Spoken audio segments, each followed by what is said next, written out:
అయ్యా.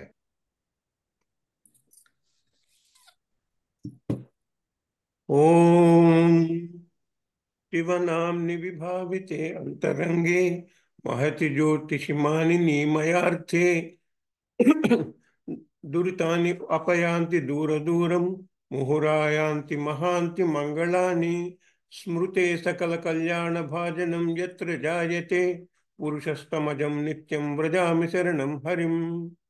हरि ओम शन्नो मित्रस्यं वरुणः शं नो भवतु अर्यमा शं न इंद्रो बृहस्पतिः शं नो विष्णुरुक्रमः नमो ब्रह्मणे नमस्ते वायो त्वमेव प्रत्यक्षं ब्रह्मासि त्वमेव प्रत्यक्षं ब्रह्म वदिष्यामि ऋतं वदिष्यामि सत्यं वदिष्यामि तन्मामवतु तद्वक्तारमवतु अवतु माम् अवतु वक्तारम्. ओम शांति शांति शांति. सहनाववतु सहनौ भुनक्तु सह वीर्यं करवावहै तेजस्विनावधीतमस्तु मा विद्विषावहै. ओम शांति शांति शांति. यश्छन्दसां वृषभो विश्वरूपः छन्दोभ्योऽन्यमृतात् सम्बभूव समेन्द्रो मेधया स्पृणोतु अमृतस्य देवधारणो भूयासं शरीरं मे विचर्षणं जिह्वा मे मधुमत्तमा कर्णाभ्यां भूरिविश्वमं ब्रह्मणः कोशोऽसि मेधया पिहितः श्रुतं मे गोपाय. ओम शांति शांति शांति. अहम वृक्षस्य रेरिव कीर्तिपुष्टिं गिरेरिव ऊर्ध्वपवित्रो वाजिनीव स्वमृतमस्मि द्रविणगुं सुवर्चसं सुमेधा अमृतोक्षितः इति त्रिशङ्कोर्वेदानुवचनम्. ओम शांति शांति शांति. पूर्णमदः पूर्णमिदं पूर्णात् पूर्णमुदच्यते पूर्णस्य पूर्णमादाय पूर्णमेवावशिष्यते. ओम शांति शांति शांति. आप्यायन्तु ममाङ्गानि वाक्पाणिश्चक्षुः श्रोत्रमथो बलमिन्द्रियाणि च सर्वाणि सर्वं ब्रह्म उपनिषदं माहं ब्रह्म निराकुर्याम् मा मा ब्रह्म निर्मा करोत्. अनिराकरणमस्तु अनिराकरणं मे अस्तु तदात्मनि निरतेय उपनिषत्सु धर्माः ते मयि सन्तु ते मयि सन्तु. ओम शांति शांति शांति. वांग मे मनसि प्रतिष्ठिता मनो मे वाचि प्रतिष्ठितम् आविराविर्मयेधि वेदस्य मणिस्थः श्रुतं मे मा प्रहासीः अनेनाधीतेनाहोरात्रान् संदधामि श्रुतं वदिष्यामि सत्यं वदिष्यामि तन्मामवतु तद्वक्तारमवतु अवतु माम् अवतु वक्तारम्. ओम शांति शांति शांति. ओम भद्रं नो अभिवातय मनः. ओम शांति शांति शांति. ओम भद्रं कर्णेभिः शृणुयाम देवाः भद्रं पश्येमाक्षभिर्यजत्राः स्थिरैरङ्गैः सुष्ठुवागुं सन्तनूभिः व्यसेम देवहितं यदायुः. स्वस्ति न इंद्रो वृद्धस्रवाः स्वस्ति नः पूषा विश्ववेदाः स्वस्ति नस्तार्क्ष्यो अरिष्ठनेमि स्वस्ति नो बृहस्पतिर्दधातु. ओम शांति शांति शांति. ओम नमो ब्रह्मादिभ्यो ब्रह्म विद्या संप्रदाय कर्तृभ्यो वंशर्षिभ्यो नमो गुरुभ्यः. सर्वोपप्लवरहितः प्रज्ञानघनः प्रत्यगर्थो ब्रह्मैवाहमस्मि अधीहि भोः भगवः. सदाशिवसमारम्भां शङ्कराचार्यमध्यमाम् अस्मदाचार्यपर्यन्तां वन्दे गुरुपरम्परां. नारायणं पद्मभुवं वसिष्ठं शक्तिं च तत्पुत्रपराशरं च व्यासं सुकं गौडपदं महान्तं गोविन्दयोगीन्द्रमथास्य शिष्यं श्रीशङ्कराचार्यमथास्य पद्मपादं च हस्तामलकं च शिष्यं तं तोटकं वार्तिककारम् अन्यान् अस्मद्गुरून् सन्ततमानतोऽस्मि श्रुतिस्मृतिपुराणानामालयं करुणालयं नमामि भगवत्पादशङ्करं लोकशङ्करम् यदविद्याविलासेन भूतभौतिकसृष्टयः तं नौमि परमात्मानं सच्चिदानन्दविग्रहं शङ्करं शङ्कराचार्यं केशवं बादरायणं सूत्रभाष्यकृतौ वन्दे भगवन्तौ पुनः पुनः। अथ श्रीदक्षिणामूर्तिस्तोत्रम्। मौन व्याख्या प्रकटित परब्रह्म तत्त्वं युवानं वसिष्ठान्तेव सतृषिगणैः आवृतं ब्रह्मनिष्ठैः आचार्येन्द्रं करकलितचिन्मुद्रमानन्दमूर्तिं स्वात्मा रामं मुदितवदनं दक्षिणामूर्तिमीडे विश्वं दर्पणदृश्यमाननगरीतुल्यं निजान्तर्गतं पश्यन्नात्मनि मायया बहिर्वोद्भूतं यथा निद्रया यस्साक्षात् कुरुते प्रबोधसमये स्वात्मानमेवाद्वयम् तस्मै श्रीगुरुमूर्तये नम इदं श्रीदक्षिणामूर्तये बीजस्यान्तरिवाङ्कुरो जगदिदं प्राग्निर्विकल्पं पुनः मायाकल्पितदेशकालकलना वैचित्र्यचित्रीकृतं मायावी इव विजृम्भयत्यपि महायोगी वयस्वेच्छया तस्मै श्रीगुरुमूर्तये नम इदं श्रीदक्षिणामूर्तये यस्यैव स्फुरणं सदात्मकम् असत्कल्पार्धगं भासते साक्षात् तत्त्वमसि इति वेदवचसा यो बोधयति आश्रितान् यत्साक्षात्करणात् भवेत् न पुनरावृत्तिः भवाम्भोनिधौ तस्मै श्रीगुरुमूर्तये नम इदं श्रीदक्षिणामूर्तये नानाच्छिद्रघटोदरस्थितमहादीपप्रभाभास्वरं ज्ञानं यस्य तु चक्षुरादिकरणद्वारा बहिः स्पन्दते जानामि इति तमेव भान्तमनुभाति एतत् समस्तं जगत् तस्मै श्रीगुरुमूर्तये नम इदं श्रीदक्षिणामूर्तये देहं प्राणमपि इन्द्रियाणि अपि चलां बुद्धिं च शून्यं विदुः स्त्रीबालान्धजडोपमास्तु अहमिति भ्रान्ता भृशं वादिनः मायाशक्तिविलासकल्पितमहाव्यामोहसंहारिणे तस्मै श्रीगुरुमूर्तये नम इदं श्रीदक्षिणामूर्तये राहुग्रस्तदिवाकरेन्दुसदृशो मायासमाच्छादनात् सन्मात्रः करणोपसंहरणतो यो अभूत् सुषुप्तः पुमान् प्रागस्वाप्समिति प्रबोधसमये यः प्रत्यभिज्ञायते तस्मै श्रीगुरुमूर्तये नम इदं श्रीदक्षिणामूर्तये बाल्यादिषु अपि जाग्रदादिषु अपि सर्वासु अवस्थास्वपि व्यावृत्तासु अनुवर्तमानमहमिति अन्तःस्फुरन्तं सदा स्वात्मानं प्रकटीकरोति भजतां यो भद्रया मुद्रया तस्मै श्रीगुरुमूर्तये नम इदं श्रीदक्षिणामूर्तये विश्वं पश्यति कार्यकारणतया स्वस्वामि सम्बन्धतः शिष्याचार्यतया तथैव पितृपुत्रादियात्मना भेदतः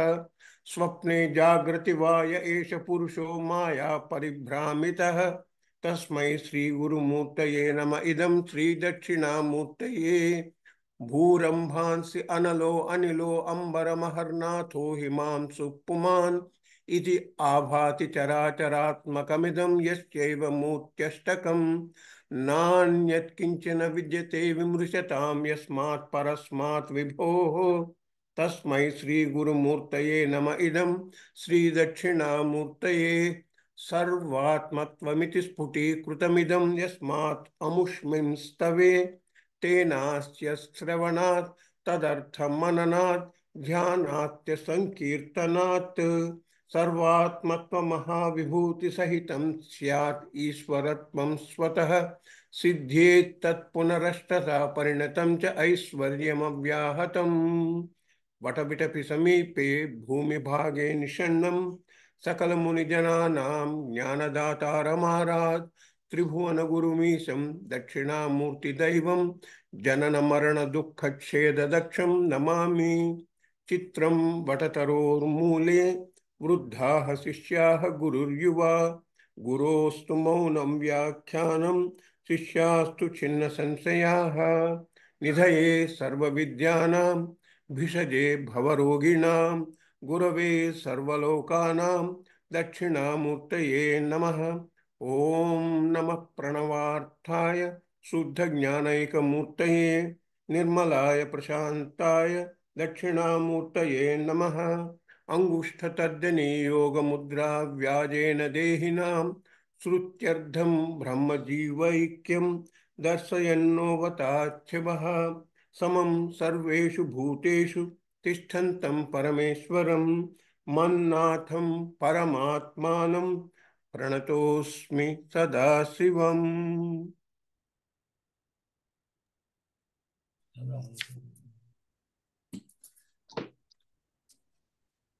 నతోస్మి సదాశివం.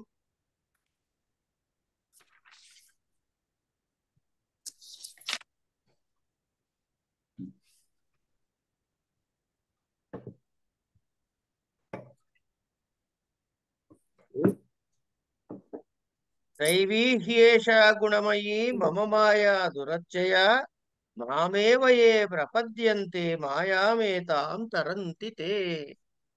ఇక్కడ దాకా చెప్పుకున్నాం కదండి.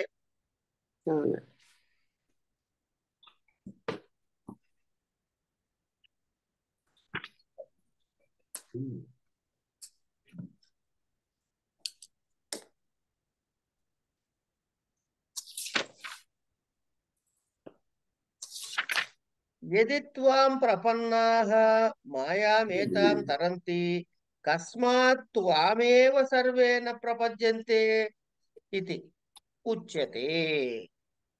నమాం దుష్కృతినో మూఢాః ప్రపద్యంతే నరాధమాః. మాయయా ప్రహృత జ్ఞానా ఆసురం భావమాశ్రితాః.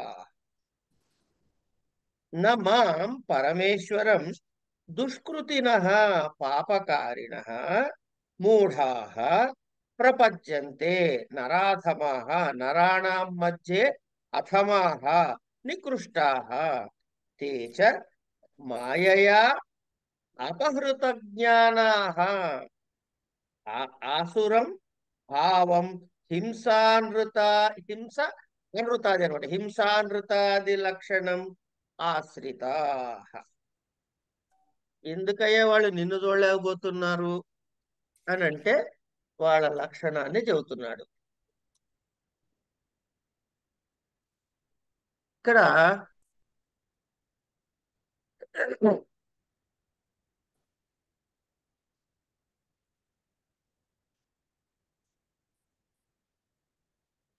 కృష్ణ పరమాత్మ ఎవరైతే నన్ను తెలుసుకుంటారో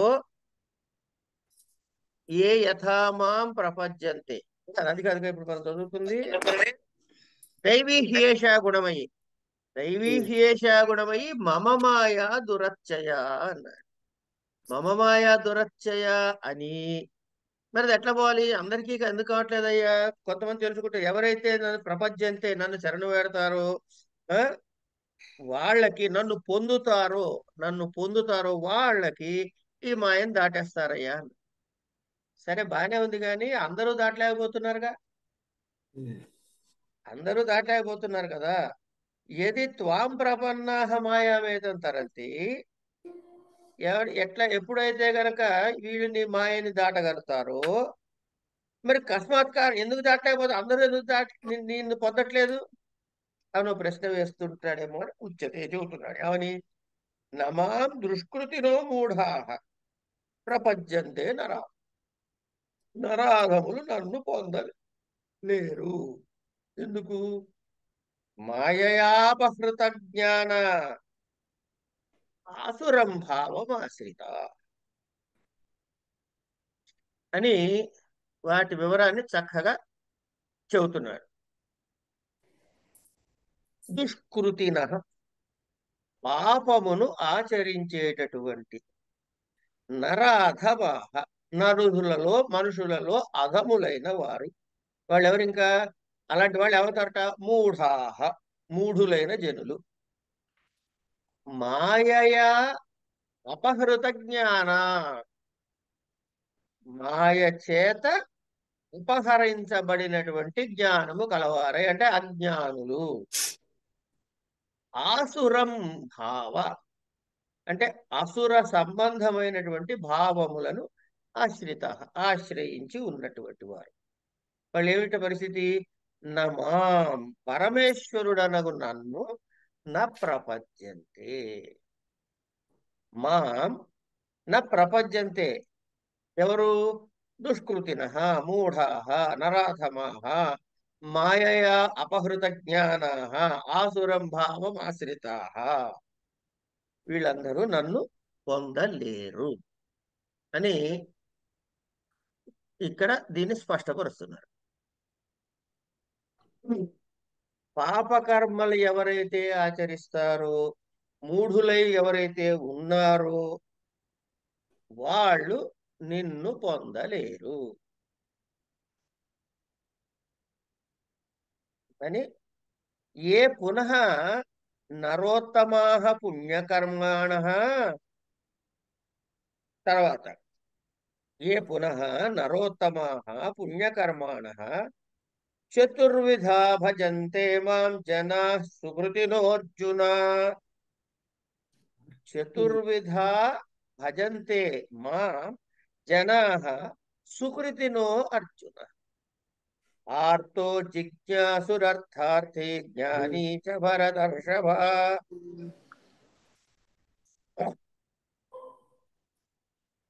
జనరల్ గా అందరూ చెప్తారు కదండి, సాధారణంగా అందరూ రిఫర్ చేసే కోట్ ఇది కదా. ఇదే అంటే ఇప్పుడు పొందాడండి, వాడు పొందాడు. నెక్స్ట్ క్వశ్చన్ అదేగా, వాడు సరేనయ్యా అదృష్టవంతుడు, నువ్వు పొందాడు. పొందిన వాడి జ్ఞానం రావట్లేదే, ఇంకా లౌకిక కొడుకు వస్తున్నాడు, నాయన ఈ కారణాల వల్ల అంటాడు. దేవుడిని అందరూ ఎందుకు కోరతారయ్యా, దేవుడి శరణి ఎందుకు పెడతారంటే 4 రకాలుగాట. ఏమిటది? ఆర్తి, జిజ్ఞాసు, అర్థార్థి, జ్ఞాని వస్తాడు. చతుర్విధాః, చతుఃప్రకారాః భజంతే సేవంతే మాం జనాః సుకృతినః పుణ్యకర్మాణః. హే అర్జున, అర్థః ఆర్తి పరిగృహీతః వ్యాఘ్రతస్య వ్యాఘ్రతస్కరరోగాదినా అభిభూతః ఆపన్నః జిజ్ఞాసుః భగవత్తత్వం జ్ఞాతుం ఇచ్చతి యః అర్థార్థి ధనకామః జ్ఞానీ విష్ణోః తత్వవిత్ చ హే భరతర్షభ. వీళ్ళు నన్ను పొందుతారు, నన్ను పొందే ప్రయత్నం చేస్తారు.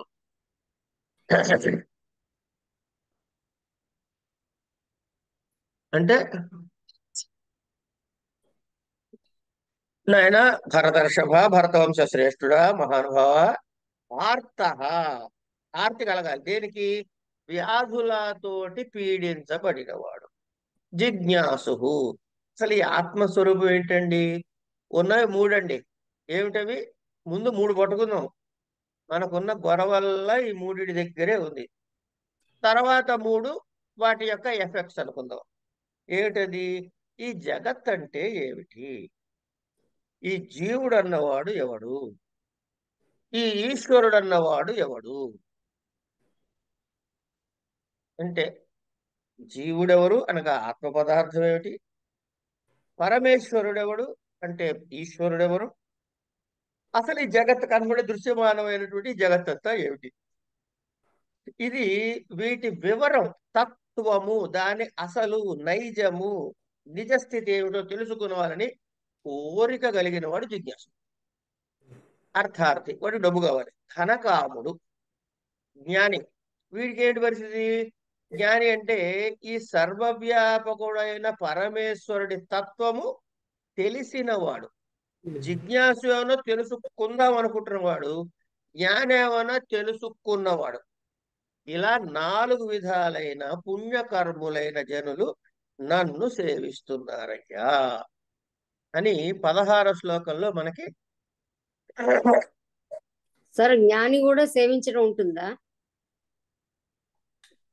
అలా కాదండి. జ్ఞాని సేవించటం ఉంటుందా అంటే ఆయన పొందిన వాళ్ళు నన్ను ఎవరు పొందుతారని కదా ఇక్కడ ప్రశ్న. అప్పుడు ఆ జ్ఞాని అన్నవాడికి నేను పరమాత్మ ఒకటే అన్న భావం ఉంటుంది కదా, మరి అప్పుడు ఇంక మరి వచ్చేసింది అంటే అదే ఆ పొందే వరకు జిజ్ఞాసు జ్ఞాని అవుతాడు. ఉమ్, అదే మళ్ళీ జిజ్ఞాసు జారిపోవచ్చుగా వాడు. అర్థమైంది. కాదు, జ్ఞాని ఆ స్థితిలోనే ఉండాలన్న సూత్రం ఏమైనా ఉందో, మనం జారిపోవచ్చుగా. ఓకే మన నూనె స్తంభమేగా ఎక్కేది ఎప్పుడు. ఓకే. అందుకని జారినా కూడా వాడు అదే స్థితిలో ఉండే ప్రయత్నం చేస్తూనే ఉంటాడు. జారిపోకుండా ఉండడానికి ధ్యానం చేయాలి. అంతే. ఓకే. అంతే కదమ్మా. అంతే. ఉమ్. అంటే ఉత్తములైనటువంటి నరులు, మనుషులు ఎవరికి పుణ్యకర్మలు ఉన్నాయో అలాంటి వారు ఎంతమంది అంటే 4 రకాలైన వాళ్ళు ఉన్నారట. ఎవరు? ఆర్తుడు అంటే తస్కర వ్యాఘ్ర రోగాదులచే తిరస్కరించబడి ఆర్తితో ఉన్నవాడు, ఆపదలో ఉన్నవాడు, భగవతత్వాన్ని తెలుసుకుందాం అనుకునేవాడు, ఇవన్నీ మనకొద్దయ్యా డబ్బు కావాలి అనుకునే అర్థార్థి. ఇది దాని కదండి మధ్యలో జ్ఞాని అంటే. వీళ్ళిద్దరు మూడో స్థానం ఇచ్చారు వాడికి అంటూ. వాడు మొదలే ఉండాలి కదా అసలు అని. ఇక్కడ మీరు గమనించండి, మీరు మంచి ప్రశ్న వేశారమ్మా. నాకు నిజంగా దీనికి అర్థం తెలియదు, కానీ ఒక ప్రయత్నం చేస్తా.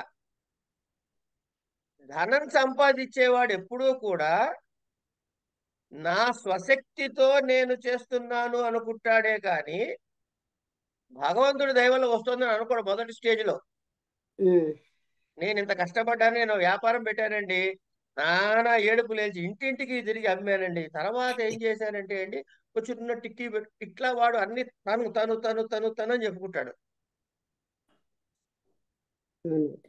అంటే వీడు వీడు భగవంతుడిని పొందటానికి చేసే ప్రయత్నం ఉంది చూడండి, అందులో బాధలో ఉన్నవాడు వెంటనే పొందుతానికి ప్రయత్నం చేస్తాడు. కనుక వీడిని కొంచెం వెనక పెట్టడం తప్పేం లేదేమో అనిపిస్తోంది. అది సరి అయిన సమాధానమో కాదో తెలియదు, కానీ బెదిరించడానికి మనకు వచ్చే సమాధానం. కనుక ఇట్లా మనకి ఈ చతుర్విధములైనటువంటి వాళ్ళు, ఈ 4 విధమైన వాళ్ళని చెబుతున్నారు. అంటే ఏమిటవుతోంది ఇక్కడ? పూర్వజన్మముల యందు వాళ్ళు పుణ్య విశేషము చేసుకుంటే సుకృతిన ఎప్పుడు చేశారండి సుకృతి అంటే ఈ జన్మములో ఇప్పటి వరకు కానీ గత జన్మల్లో కూడా చేసి ఉండొచ్చు. ఎప్పుడో అప్పుడు సుకృతం చేసుంటేనే వాళ్ళకి భక్తి కలుగుతుంది. అనేక జన్మ సహస్రములలో చేసినటువంటి పుణ్య విశేషము చేత అప్పటి కార్యముల వల్ల పాపమును క్షీణించటం వల్ల కృష్ణుడి యందు, భగవంతుని యందు భక్తి కలుగుతుంది అని పెద్దలు చెబుతారు. కనుక ముందు పుణ్య విశేషాన్ని సార్జించుకుంటే భగవంతుని వైపుకు వెళ్ళేందుకు అవకాశం ఉంటుంది.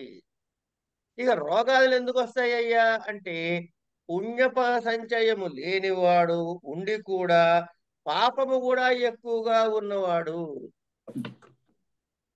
అంచేత ఇట్లా అనేక కారణాలు. ముందు సుకృతి నహా దగ్గర మొత్తం కీలకమంతా ఉంది, మన సాధన విశేషం అంతా అక్కడ పెట్టారు. ఇందులో ఈ 4 చెప్పేశాడు కదా, ముందు పుణ్య విశేషాల్లో 4 చెప్పేశాడు కదా. తేషాం అంటే ఆ 4లో ఆ ఆర్తుడు, జిజ్ఞాసు, అర్థార్థి, జ్ఞాని, ఈ 4లో తేషాం జ్ఞాని నిత్యయుక్త ఏకభక్తిర్ విశిష్యతే ప్రియో హి జ్ఞానినోత్యర్థమహం సచ మమ ప్రియ.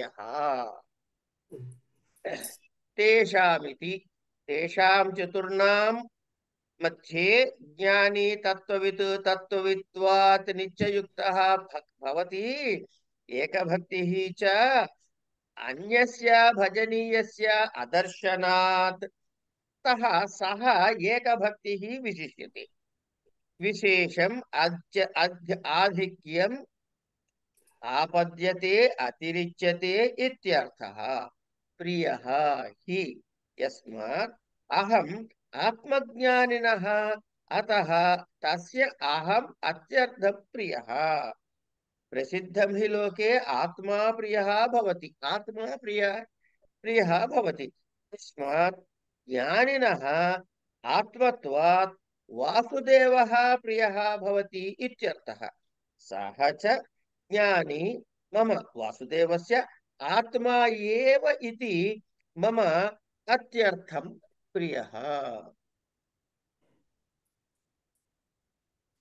ఇదండి. ఆవిడ ప్రశ్నకి ఇది సమాధానమేమో. అంతేగా మరి. వాడి ప్రశ్నకి ఇదే సమాధానం. వాడికి సమాధానం ఉందని కూడా తెలుసు. అయ్యో తెలియదు సార్. ఊరికనే సీరియస్ గా తీసుకోకండి అమ్మా. లేదు లేదు లేదు, తెలిసి అడగలేదు. అదే అదే ఈ ఆర్తుడు, జిజ్ఞాసు, అర్థార్థి, జ్ఞాని అనేటటువంటి నలుగురిలో కూడా జ్ఞాని అంటే తత్వం తెలిసినవాడు ఏకభక్తి. ఇప్పుడు మీ ప్రశ్నలో సమాధానం ఏంటంటే వాడు తెలిసిపోయిన తర్వాత ఇంకా ఏం సాధన చేస్తాడన్నారు కదా. ఇంతకు ముందు వరకు మనం చదువుకున్నటువంటి వాట్లల్లో రెండు పదాల్ని మనం గమనించాం. ఏకాగ్రము, నిరుద్ధము అని. ఏకాగ్రము అంటే ఏదో ఒక వస్తువునందు గాని, లేకపోతే ఒక తత్వమునందు గాని, ఒక శక్తి యందు గాని, ఒక ఆకారమునందు గాని, ఒక నామమునందు గాని అది తప్ప అన్యము ఎరుగని స్థితి అని. దీనికి యోగ దర్శనంలో ఆ సంప్రజ్ఞాత సమాధి స్థితి అన్నారు. సంప్రజ్ఞాత సమాధి స్థితి. ఇదో ఆ స్థితిలో ఉన్న జ్ఞాని గురించి ఇక్కడ చెప్పాడు. అది కూడా రాలిపోయి మామూలుగా ఈశ్వర తత్వం తెలిసిన తర్వాత కూడా రకరకాల స్టేజెస్ ఉంటాయి, అంతే కదండి. అందులో అట్లా చెప్పాలంటే సంప్రజ్ఞాత సమాధి స్థితి ఇక్కడి నుంచి వాడి కింద జారుతూ ఉండొచ్చు. తర్వాత అసంప్రజ్ఞాత సమాధి స్థితి, అప్పుడు తనకు మళ్ళీ భగవంతుడికి తాను ఏకత్వాన్ని సాధించేస్తాడు. ఇంకేం భిన్నత్వమే, అక్కడ అభిన్నమే. కానీ అక్కడి నుంచి కూడా జారేది అవకాశం ఉంటుంది. ఎందుకంటే వాడికి సంస్కార రూపంలో ఈ త్రిగుణాలు ఉంటాయి కాబట్టి. ఈ సంస్కార రూపంలో కూడా త్రిగుణాలు లేకుండా జారిపోతే అంటే ఎటువంటి బేసిస్ బీజము లేకుండా ఉండే స్థితి వస్తే ఏమండి, అలాంటి ఆ నిర్బీజ స్థితి ఏదైతే ఉందో నిర్బీజ సమాధి అంటారు. ఆ స్థితి వస్తే మోక్షం వస్తుంది. కనుక అసంప్రజ్ఞాత సమాధి స్థితికి మోక్షానికి ఇదే చిన్న తేడా. ఏమిటంటే నిర్బీజ స్థితి అని. ఈ నిర్బీజ స్థితి పొందడం అని ఇదన్నీ మనకి యోగ దర్శనం చదువుకున్నప్పుడు తెలుస్తుంది. ప్రకృతంలో ఇక్కడ ఏంటంటే ఈ జ్ఞాని దగ్గర మనము సంప్రజ్ఞాత సమాధి స్థితికి చేరుకున్న జ్ఞాని అని అనుకున్నాం. ఎందుకు అంటే ఇక్కడ మళ్ళీ జారిపోయే అవకాశం. తత్వవిధీన అత్యంతమైన ఇష్టం నాకు ఎందుకు అవుతున్నాడంటే ఏమంటే ఆ జ్ఞాని నా ఆత్మ వాడి ఆత్మ ఒకటే కదయ్యా అందుకని అంటాడు. ఏమ్మా కనుక ఇవాళ ఏంటి 8:40 అవుతుందా దగ్గర దగ్గర టైం. మనకు 20 నిమిషాలే టైం ఉంది పాఠానికి. సరే,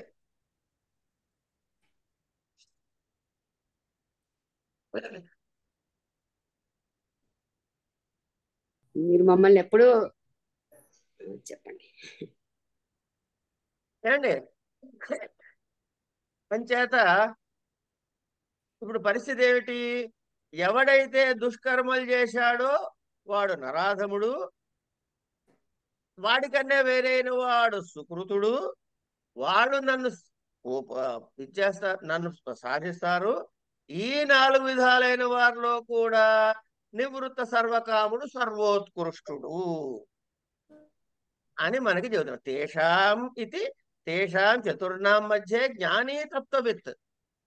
అంటే ఈ ఆర్తి, జిజ్ఞాసువు, అర్ధార్థి, జ్ఞాని అనేటటువంటి 4 విధాల భక్తులు, వీళ్ళందరూ భక్తులే. మళ్ళీ ఎవరికి భక్తి, వాళ్ళు భక్తులు కాకుండా పోరు, కానీ వాళ్ళ స్థాయి భేదాలు మారిపోయినాయి. ఇందులో కూడా జ్ఞాని అన్నవాడు తత్వవిత్, అంటే తత్వమును తెలిసినవాడు. అందువల్ల ఏమవుతుంది? నిత్యముక్తుడు అవుతాడు, నిత్యయుక్తుడు అవుతాడు. అంటే నిత్యమును తెలిసి, నిత్యయుక్తుడు అంటే ఎవరయ్యా అంటే భగవంతుడు ఆత్మయందు ఎల్లప్పుడూ సమాహితమైన చిత్తము కలవాడు. అంటే ఏమైందనమాట? వాడి చింతన ఎప్పుడు భగవంతుడు తప్ప అన్యము లేదు. ఇగో వాడిని జ్ఞానిగా నేను అంటున్నానయ్యా అన్నాడు. జ్ఞాని అంటే తత్వవిత్తు, తత్వవిత్తు అంటే నిత్యయుక్తుడవుతాడు. నిత్యయుక్తుడు ఎప్పుడు, ఎల్లప్పుడూ, సదా నిత్యము అంటే రేకే ఉండదు ఇంకా. యుక్తుడవటం వల్ల భగవంతుడగు ఆత్మ పదార్థమునందు సమాహితమైన చిత్తము. దీన్నే మనం ఇందాక చెప్పుకునేటి సంప్రజ్ఞాత సమాధి స్థితి. దీన్నే ఏకాగ్రము అనేటటువంటి చిత్తవృత్తి అంటాడు యోగ దర్శనంలో. అలాంటి వాడు వాడు అంచేత వాడు ఎప్పుడు ఏం చేస్తుంటాడు? ఆయనతో అనుసంధానమై ఉంటాడు. అది కనుక ఇది అయింది. వీడి ఇలాంటి చిత్తము కలిగిన వాడు కనుక వాడికి నేను ఈ ఆత్మతత్వము తప్ప ఇతరమైనది ఏది సేవించడానికి, భజించడానికి పనికొచ్చేదిగా వాడికి కనపడని కారణంగా ఏకభక్తి కలవాడు అవుతాడు. అంటే అంటే ఈ సంసారం అంతా సారహీనమైనది, భగవంతుడు ఒక్కడే సారము కనుక ఏమనుకుంటాడు? సోహమస్మి, నేను భగవంతుడనైతిని, నేను, ఇది అద్వితీయ స్థితి, నాకు పరాత్పరుడికి భేదము లేదు. అంటే తనకంటే అత్యంతమైన అభిన్నమైనది ఏమిటయ్యా అంటే భగవంతుడు. అలా ఏకభక్తితో ఉంటాడు.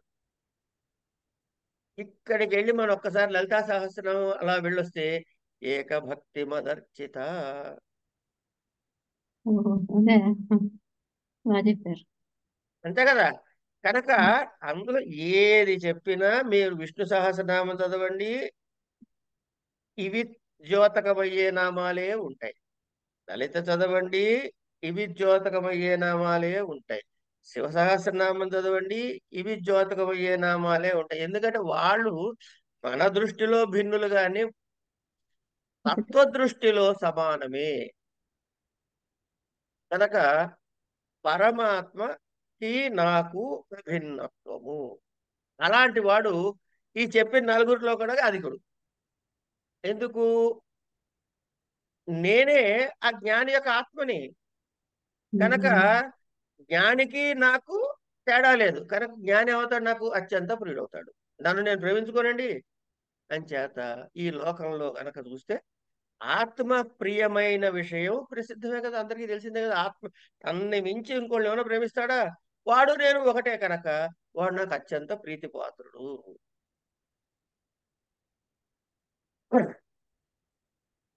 అట్లాంటి ఆ జ్ఞాని యొక్క, వాసుదేవుడైనటువంటి పరమాత్మ యొక్క, అంటే నా యొక్క అంటాడు. కృష్ణుడు చెబుతున్నాడు మాటలు, కృష్ణుడి కదా. కనుక నా యొక్క ఆత్మ వేరు కాదయ్యా.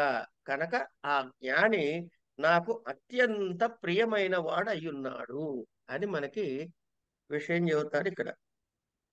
తేషాం జ్ఞాని నిత్యయుక్త ఏకభక్తి ఋషి. ఇదేనా?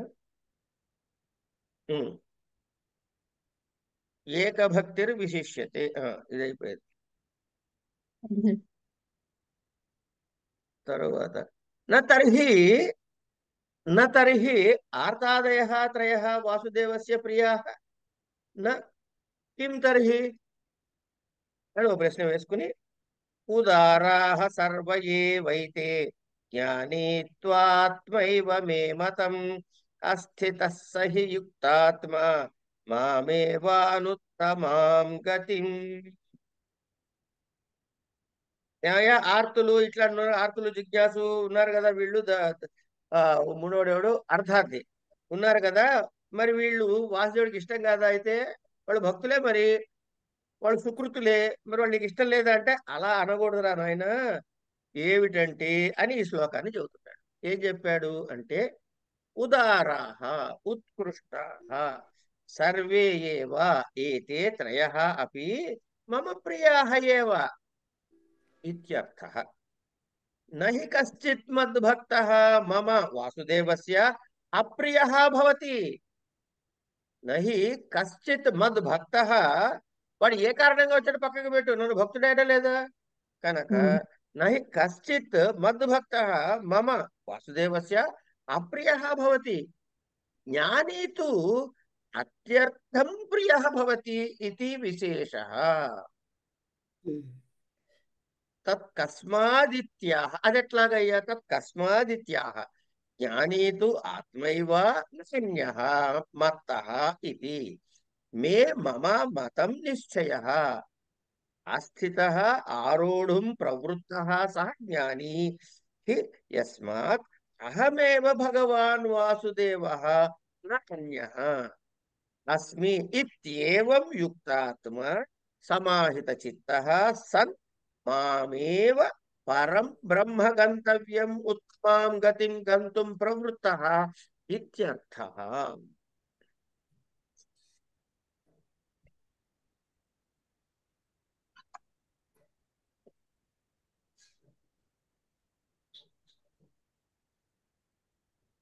ఉదారా సర్వే ఏవైతే జ్ఞాని. అయితే ఈ మిగతా వాళ్ళు నరే సర్వ ఏవ,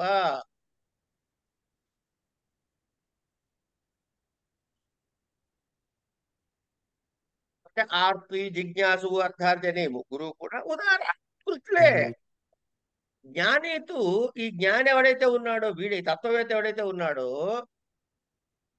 ఆత్మైవ ఆత్మయే స్వరూపముగా తలచి మే నా యొక్క మతం నిశ్చయం ఆస్థిత ఆరూఢావస్థను పొందటానికి ప్రవృత్తమైనటువంటి సహ ఆ జ్ఞాని ఏ కారణం వల్లైనా యుక్తాత్మ, నేను భగవంతుడను వాసుదేవుడనేటటువంటి ఇతరుడను కాను అనేటటువంటి సమాహితమైన చిత్తము కలవాడై ఉంటూ మాం ఏవా నన్నే అనుత్తమం అత్యుత్తమమైన గతిం అంటే మార్గము గతిగా గంతుం పొందడానికి ప్రవిస్తాడో.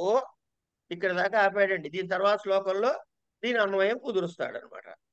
అంటే ఈశ్వరుడికి అత్యంతమైనటువంటి ఆత్యంతికమైనటువంటి జ్ఞాని ప్రియుడవుతూ అత్యర్థం అని ఒక విశేషణాన్ని వేశాడు. అంటే ఈ ఆర్తుడు జిజ్ఞాసు అర్థార్థి ముగ్గురు కూడా వాసుదేవుడికి ప్రియులు గారా అంటే అవుతారయ్యా. వాళ్ళు ముగ్గురు కంటే కూడా వీడు ఉత్కృష్టుడు, కానీ వాళ్ళు కూడా నాకు ప్రియులే. ఎందుకు? నాకు భక్తుడైన వాడెవ్వడు కూడా నాకు అప్రియుడు కాడు. వీళ్ళు అప్రియులని నేను చెప్పట్లేదు, వీళ్ళు ప్రియులే. కానీ జ్ఞాని అన్నవాడు అత్యంతమైన ప్రియుడు, ఇంతకన్నా అతి ప్రియుడు అని చెబుతున్నాడు. ఎందుకంటావా? ఎక్కువ డిస్టింక్షన్ లో పాస్ అయ్యేటట్టు అనమాట.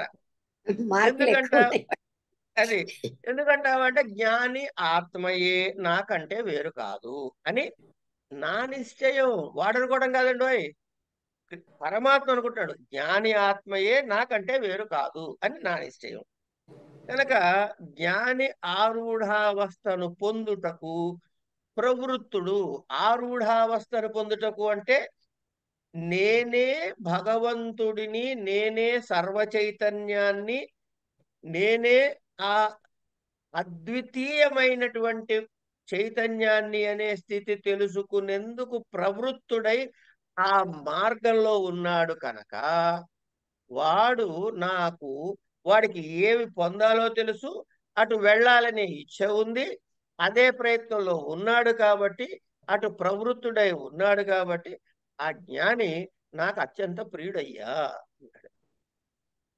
అని. ఒక ప్రశ్న ఇచ్చాను. అడగండి. అయ్యో ప్రశ్నలు ప్రహ్లాదుడు ఏ కేటగిరీలోకి వస్తాడు చెప్పండి ఇప్పుడు? మీరు డిసైడ్ చేసుకోండి అది.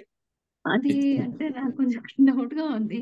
అంటే అసలు పూర్తిగా ప్రహ్లాదుడి మీద డౌట్ కాదు, అసలు ప్రహ్లాదుడు జ్ఞానేనా అని డౌట్ వచ్చిందా? అలా రాలేదు. అది జ్ఞానం తండ్రికి కూడా బోధిస్తూ ఉంటాడు కదా. ఆ స్టేజ్ లో ఉన్న పిల్లవాడు భగవంతుడిని నమ్మి ఉన్నవాడు మోసపోడు అని చెప్తూ ఉంటాడు. ఎక్కడరా చూపించమంటే అంతటా ఉన్నాడని చెప్తూ ఉంటాడు. అయినా కూడా కంటి ఎదుడు కనిపిస్తున్నది ఆ హిరణ్యకశిపుడు నమ్మడు.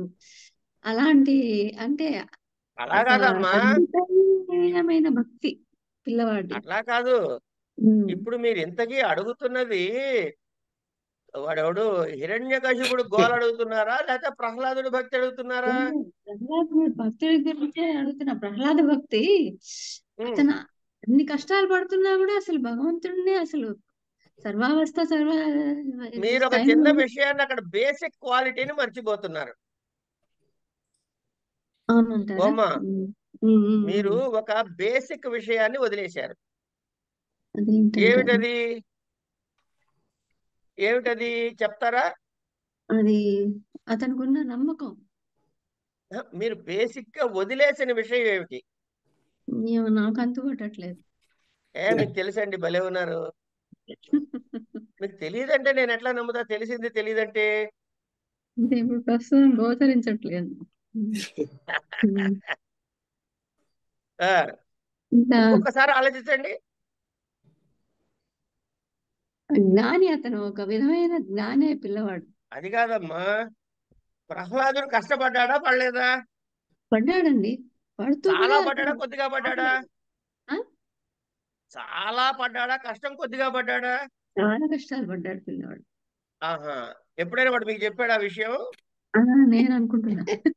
అంటే ఇప్పుడు వాడి కష్టాలు పడ్డాడు ఊహించిన వాడు ఎవరు, మీరా ప్రహ్లాదుడా? మనమే. నేనే. చెప్పండి. నేనండి. ఆ, డౌట్ ఏం లేదు. ఇప్పుడు వెంకటేశ్వరరావు గారిని కానీ రమణమూర్తి గారు కానీ అడిగా అనుకోండి, ప్రహ్లాదుడి భక్తి చూడండి, ఎన్ని కష్టాలు వాళ్ళ నాన్న పెట్టినా వాడికి అసలు ఆ కష్టాలే పట్టలేదు, ఎంతసేపు ఆ పరమాత్మ ధ్యానంలో ఉన్నాడు అని ఆయన అభిప్రాయం. ఆ. మీ అభిప్రాయంలో పాపం ప్రహ్లాదుడు కష్టపడ్డాడు అని. ఇక్కడ మీరు ఆడవాళ్ళు కదా, మీకు మాతృ హృదయం ఉంటుంది, అందుకని మీరు గిలగిలగిల అడిపోతున్నారు పాపం ప్రహ్లాదుడు, పాపం ప్రహ్లాదుడు అని. వాళ్ళేమో మా మగవాడికి అంత ఇది ఉండదు, అందుకని వాళ్ళు ఏం చేస్తారు, చూసేవాడు ఎంత జాగ్రత్తగా ఎన్ని పెట్టినా సరే నిలబడ్డాడు, వాడు మొగాడంటే అని మేము అనుకుంటాం. ఇవన్నీ ప్రహ్లాదుడు ఉద్దేశాలు కావు, మన ఉద్దేశాలు. అంతేనండి. కనుక కొండ మధ్య కొండ ఎక్కుతున్నాం అనుకోండి, తిరుపతి కొండ ఏదో కొండ ఎక్కుతున్నాం అనుకోండి, మధ్యలో సమ ప్రదేశం వస్తే అక్కడ నుంచున్నాం. ఇలా పైకి చూస్తే ఇంకా ఎక్కాల్సిన కొండ పైకి ఉంది, కింద చూస్తే లోయ ఉంది. ఇంతకీ మీరు లోయ దగ్గర ఉన్నారా, కొండ అంచు మీద ఉన్నారా అంటే ఎక్కడా లేరు. మీరు చూసే చూపును బట్టి అది లోయో ఎత్తో తెలుస్తుంది. ప్రహ్లాదుడి మనసును పెట్టుకుని మీరు మీరు ప్రహ్లాదుడు అయిపోయి మీరు కష్టాలు అనుభవిస్తున్నారు, కానీ ప్రహ్లాదుడు ఏమీ పట్టించుకోలేదు. ఏమంటే ఆకలేసి గిలగిలగిలగిలా కొట్టుకు చచ్చిపోతుంటే ఎవడైనా ముందు అన్నం తింటానికి పరిగెడతాడా, లేకపోతే తపస్సు చేస్తాడా? చెప్పడం మాట. అన్నమే తింటాం. మరి ధ్రువుడు ఎందుకు తినలేదు? వాడికి అది పట్టలేదు. ఆకలి వాడి కనిపించలేదు. చిత్తమునందు విష్ణువు తప్ప అన్యము లేదు. సరేనండి, వాడెళ్ళి ఏదో చెట్టు కింద కూర్చుని ముక్కు మూసుకుని వాడేదో వాడి గోల వాడు పడుతున్నాడు, తిన్నాడో తినలేదో, ఒంటికాల మీద నుంచున్నాడో నిప్పుల మధ్యలో నుంచున్నాడో మనకు అనవసరం, వాడి బాధ వాడు పడుతున్నాడు. ప్రపంచమంతా ఎందుకు స్తంభించిపోయింది? వీడి తపస్సు చేస్తే ప్రపంచం ఎందుకు స్తంభించింది? అంటే ప్రకృతిని కూడా అది కాదమ్మా, అప్పుడు ప్రహ్లాదుడి స్థితి ఏమిటంటే, అప్పుడు ధ్రువుడి స్థితి ఏమిటంటే, ఇప్పుడు మనం చెప్పుకున్న శ్లోక స్థితి. ఏం చెప్పుకున్నాం ఇప్పుడు శ్లోకంలో? ఎవడైతే నన్ను పొందటానికి ఏకాగ్రముగా నన్ను చిత్తములో పెట్టుకుంటాడో వాడి చిత్తము నా చిత్తమేనయ్యా, వాడి చిత్తము నా చిత్తమే అని నా లెక్క. కనుక వాడికి నా ఆత్మని నేను ఎప్పుడైనా ప్రేమించకుండా ఉంటానా? కనుక అంటే ఇప్పుడు వాడి మనసులో ఇరుక్కున్నవాడు ఎవడయ్యా అంటే పరమాత్మ ఇరుక్కుపోయాడు. పరమాత్మ ఇప్పుడు ఆడి మనసులో ఇరుక్కుపోయిన తర్వాత కదలికలు ఉంటాయా? ఉండవు. పరమాత్మ నుంచే కదా మిగతా సృష్టి అంతా జరిగింది. పరమాత్మ స్తంభిస్తే సృష్టి ఏమవుతుంది అప్పుడు? స్తంభించిపోయింది. అంచేత ప్రహ్లాదుడి తపస్సు వల్ల స్తంభించడం కాదు, ప్రహ్లాదుడి తపోబలం వల్ల, వాడి సాధన విశేషం వల్ల పరమాత్మ అక్కడ అది ఒకటే అయిపోయింది కాబట్టి పరమాత్మ అక్కడ ఉన్నాడు కదలకుండా నిశ్చలంగా. ఎప్పుడు నిశ్చలత వచ్చిందో మిగతా సృష్టి కూడా నిశ్చలమే. అంతే సరే. వాడు ఆర్తి కాదు, ధనార్థి కాదు, జిజ్ఞాసు కాదు, ఇంకా మరి ఫోర్త్ క్యాడర్ జ్ఞాని. అంతే జ్ఞానే. ఇప్పుడు ఆ ముక్క ఆవిడ చెప్పాలని నా తాపత్రయం. పరిపూర్ణ జ్ఞాని అయిపోయినాడు. అదే పాపం చిన్నపిల్ల. వాడికి చిన్నపిల్లడికి వచ్చింది, మనకి రావట్లేదండి. ఇదే అసలు ఆ కృష్ణుడు చేస్తున్న తొండే మోసం అంటారే అదే కదా మాయ. కాదండి, దానికి ముందే సమాధానం చెప్పాడు, సుకృతినః అని. కరెక్ట్.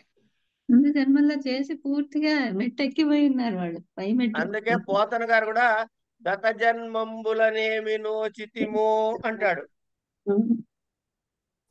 భాగవతంలో. నాకు ఆ పద్యాలను గుర్తులేదు. గత జన్మంబులనేమి ఎంతో కొంత తప్పకుండా చేసే ఉంటారు సార్, లేకపోతే ఈ క్లాస్ లో కూర్చోం కదా. అదే అది వాటి కొలతలు వాటిని వేసుకోరండి. మనం కొలిచేది కొన్ని పెట్టుకున్నాం కదా కృష్ణుడిని. అదే ఆయన చూస్తాడు మనకంతే. వాడు కొలుచుకుంటాడు ఆ కొలతలన్నీ. కనుక ఎక్కడ ఏ ప్రదేశాలు తొక్కామో, ఎవరిని కలిశామో, ఏ మహానుభావులు దర్శించామో అని చెప్పుకొస్తాడు అక్కడ. కనుక అవి మనకి అవన్నీ మూట కట్టుకొస్తే అప్పుడు మనకి ఎక్కడో చోట తగులుతాడు ఈయన కృష్ణుడు. అరే నేను ఇక్కడే ఉన్నాను రాని. అవునండి, అది కూడా నిజమే. కనుక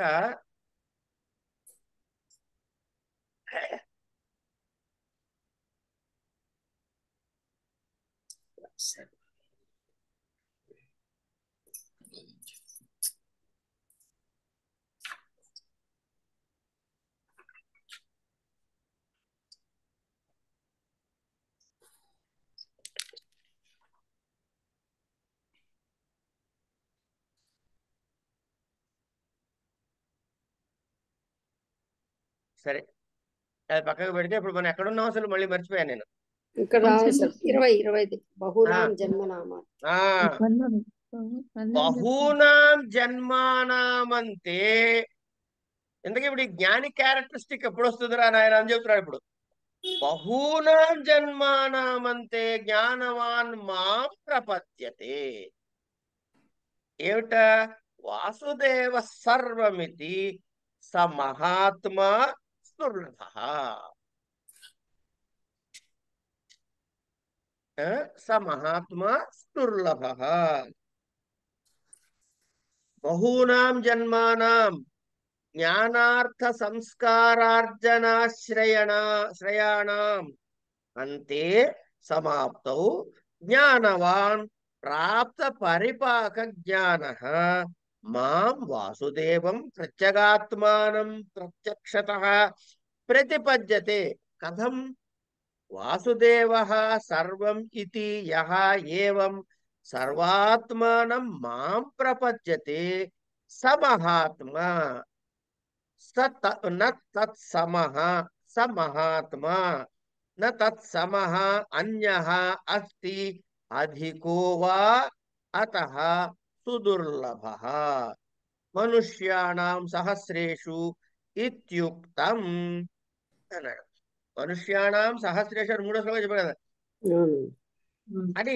అందుకనే చెప్పాడయ్యా. ఎందుకు సహస్రేషు సుదుర్లభం అక్కడ ఎందుకు చెప్పాడో ఇగో ఇందుకు కారణము అని చెబుతున్నాడు.